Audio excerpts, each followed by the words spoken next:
नमस्कार मित्रों, डॉक्टर पांडे की स्वास्थ्य पाठशाला में आपका स्वागत है।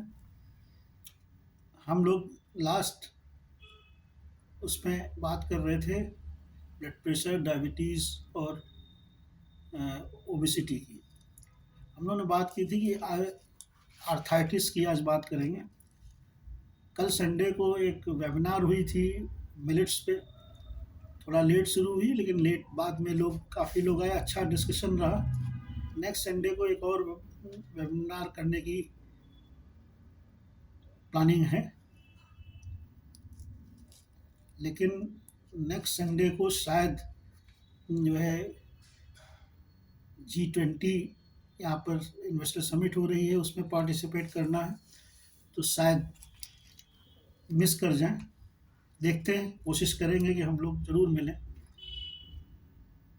आर्थराइटिस ये आजकल ऐसी प्रॉब्लम हो गई है कि ज़्यादातर लोगों की होती है और उसका केवल एक ही कारण होता है, गलत ढंग से जो खाने में बैलेंस खाना खाना चाहिए, जो मिनरल्स, विटामिन्स और ये लेने चाहिए, या न चलने की आदत। ज़्यादातर ऑटोमोबाइल का सहारा लेते हैं लोग, थोड़ी दूरी पे जाने के लिए ही पैदल चलना अवॉइड करते हैं। धीमे धीमे लेटर ऑन ये स्टेज आ जाती है कि उनका चलना ही एक अपने आप में मुसीबत हो जाती है।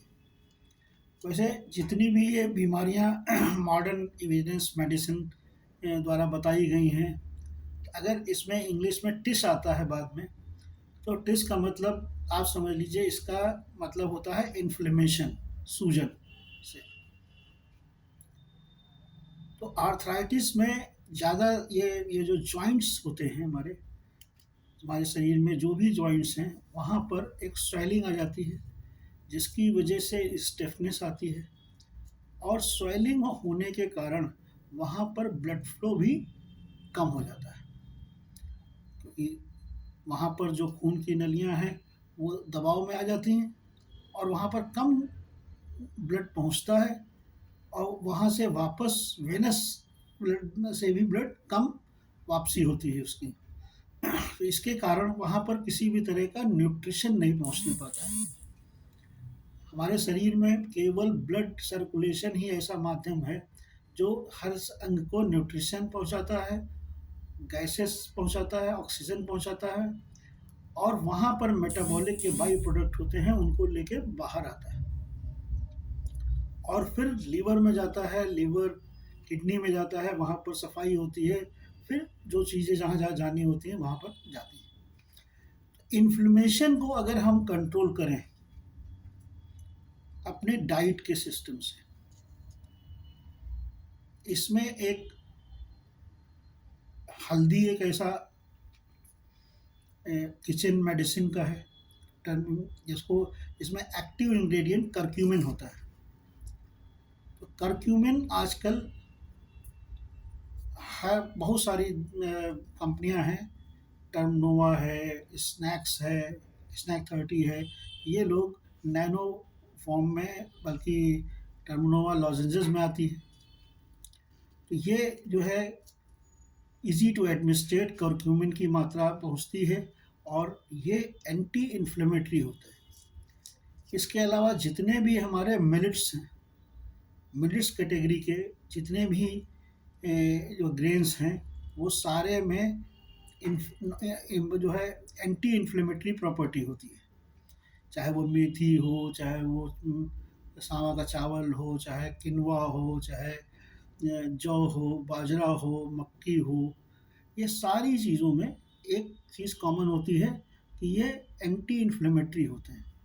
तो जब इन्फ्लेमेशन कहीं से आप कम करते हैं, तो वहाँ पर ब्लड फ्लो प्रॉपर जाने लगता है और वापस वहाँ से आने लगता है।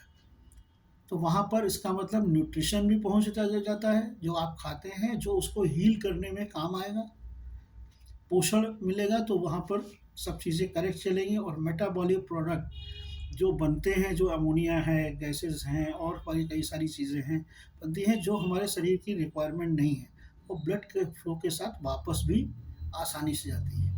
तो इन्फ्लेमेशन को दूर करने के लिए ये आवश्यक है कि आप हफ्ते में 1 दिन ज़रूर कोई ना कोई या 2 दिन कोई ना कोई जो है मिलेट्स अपने भोजन में शामिल करें। हल्दी जो है वो शुद्ध हल्दी, हल्दी तो मार्केट में बहुत मिलती है, लेकिन हल्दी की गाँठ लेके उसको साफ क उसको सफाई करके उसके कुटा के और फिर उसका इस्तेमाल करें। तो आपके लिए या फिर करक्यूमिन की जो मेडिसिन्स आ रही हैं, उनको लिया जाए, तो हमारे शरीर में जहाँ-जहाँ भी स्वेलिंग होगी वो कम होगी और ओवरऑल तो आर्थराइटिस में ख़ास तौर से प्रॉब्लम लोगों को होती है चलने-फिरने की, इमोबिलिटी की, दर्द की, तो ये दूर हो सकती है। आगे हम लोग अगले बार में और किसी टॉपिक पर बात करेंगे, जो आजकल लोगों के बीच कॉमन हो रही हैं।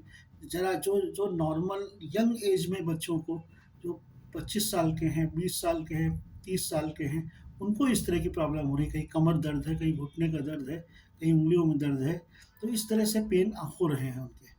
तो इनको शुरू से हैबिट लेनी चाहिए और हफ्ते में 1 दिन फल पे फास्टिंग रखनी चाहिए।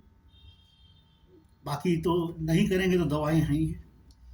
लेकिन एलो मॉडर्न मेडिसिन के पास एक भी दवा ऐसी नहीं है जो आर्थराइटिस को पूरी तरह से खत्म कर सके। धन्यवाद।